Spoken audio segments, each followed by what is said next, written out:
So hi guys, magandang araw. Bubuksan natin yung binili nating propellers guard ng drone natin, DJI 2 Mini. So kung legit ba ito, bubuksan ko pa lang, na-claim ko ngayong araw. Suppose i-deliver to nila, kaso hindi na-deliver kaya kinuha ko na lang. So tingnan natin kung legit ba guys. I-unbox na natin. Laki ng balot. Ano kayong laman nito guys? Sobrang laki ng balot. Baka hindi to kakaiba to. Huwag naman sana. Ayan, labi. Ang laki ng box nya guys. Parang nakakakaba. Laki yung box nya. Pag legit to guys, okay talaga yung packaging nya kasi sobrang laki. Iwan ko na kung legit ba to. Bakit ang laki? Legit na in-order natin.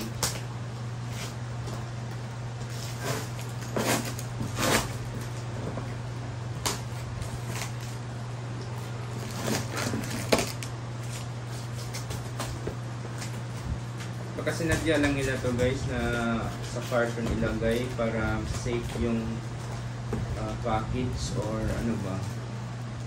Dito pala yung harapan. Dito yung harapan. Hirap. Kahit sana.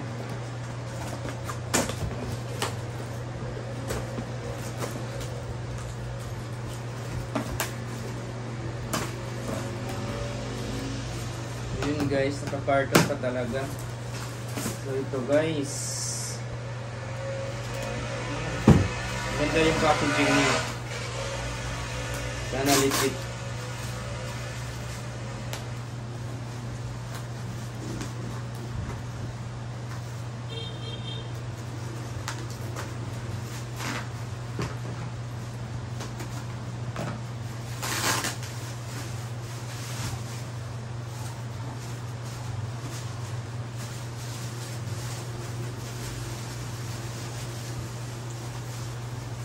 Pangatlong order ko na to sa kanila guys, yung drone doon ko sa kanila in order. Legit talaga sa isi-send ko yung ano doon sa description. Lagay ko yung store nila. So yan guys. Legit yung store nila guys. Ito, yan na natin, i-unbox na natin siya. DJI Mini 2 360 propellers guard. Ano ba ito? Nakasell pa talaga.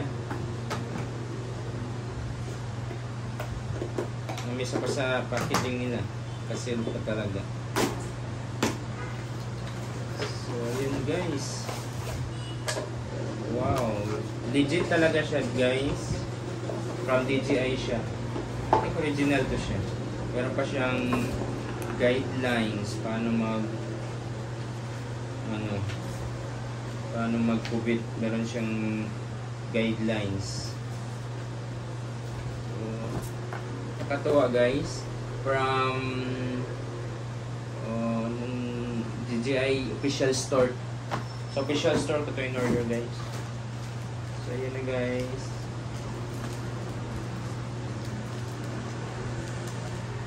Buksan na natin. Hindi pala siya ma-fold.